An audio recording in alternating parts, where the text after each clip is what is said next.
Here's another part of our conversation with John Lodge of the Moody Blues. I'm John Beaudin from Rock History Music. We're honored to have our special guest on this new series. Remember, with John Lodge, if you want to see the entire video, the entire interview, check out Rock History Book, our sister station, or the podcast, links in the description of this video. Also, keep in mind, we talked to John Lodge 2 days before we lost Graham Edge. So if he talks about Graham in the present tense, you'll understand why. Here's John Lodge of the Moody Blues. What was the best part of being in the Moody Blues, and what was the toughest part of being in the Moody Blues? Oh, the best part is really just being a Moody Blue and being part of something that not only has been very special in my life, has been incredibly special in my family's life and the future of my family's life, you know, my children and grandchildren. It's their future as well. So really that's, you know, that's what it means to be being part of something very special. And the downside,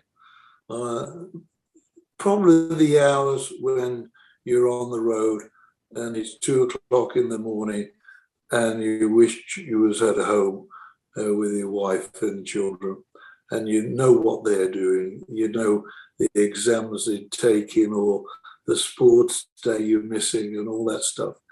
That was the downside. But I try to maintain a really good relationship and try to get to as many of those things as I could anyway. When you left home, what was in your record collection around that time? I'm always curious. The same record collection, I've still got them. I've got a Wurlitzer 1945 78 jukebox at my home that works perfectly. And on there is Peggy Sue, That With a Day, Sweet Little 16, All Are Shaking, Lucille, Good Golly Miss Molly, You Got the Pretenders. It's all on there. That was my record collection, which I took, and albums, of course. Buddy Holly album, the Chirpy Crickets album, Gene Vincent album, Little Richard album. That's with all the, No, I appreciate it. Isn't Life Strange? I remember watching the lyrics of that song. I remember going, I want to see. Was that really based on Pachelbel's Bell's Canon? And to me, before you answer, to me, that song, you're asking life questions, but there's also a longing in there. There's a longing in the core, you know, a longing of a woman, of someone from the past, or is it religious? Tell me about that one. I bought a great friend of ours was Lionel Bart. Lionel Bart wrote the musical Oliver, but he also wrote nearly all the early rock and roll songs for English artists like Cliff Richard and Tommy Steele. And I was at his house one day and he said to me, John, you need to get one of these pianos, a Damon Baby grand piano. He said it's really harmonic and it's only got 2 pedals, so it's easy to play. And cut a long story short, I bought this piano, put it into the front room of our home. And I was sitting one night with my wife and a couple of friends, and I could hear this piano playing in my head, this tune.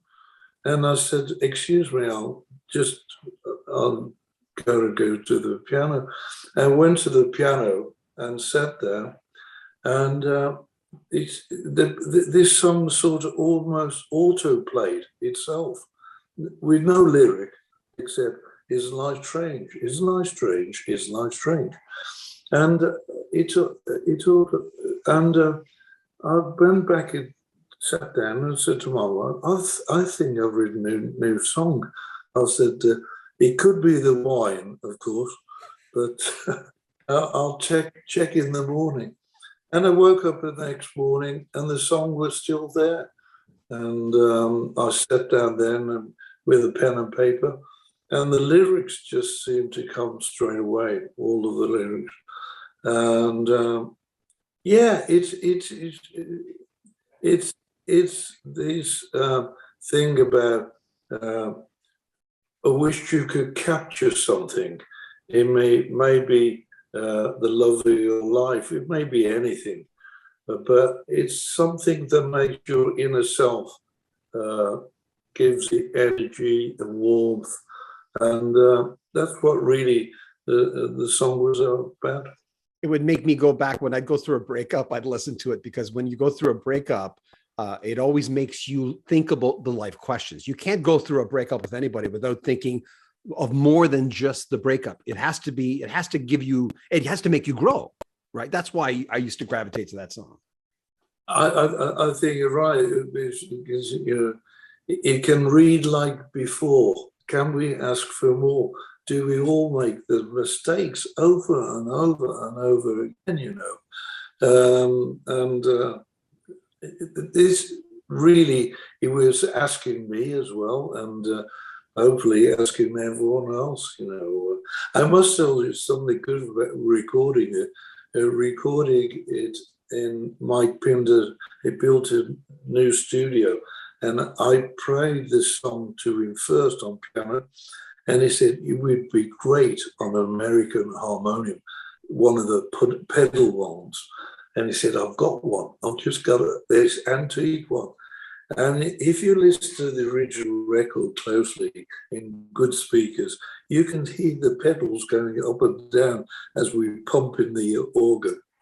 Oh my God. He has a brand new album. Links in the description of this video. John Lodge does, that is. Make sure you comment on our video, subscribe to our channel, and share our videos. I'm John Beaudin. This is Rock History Music.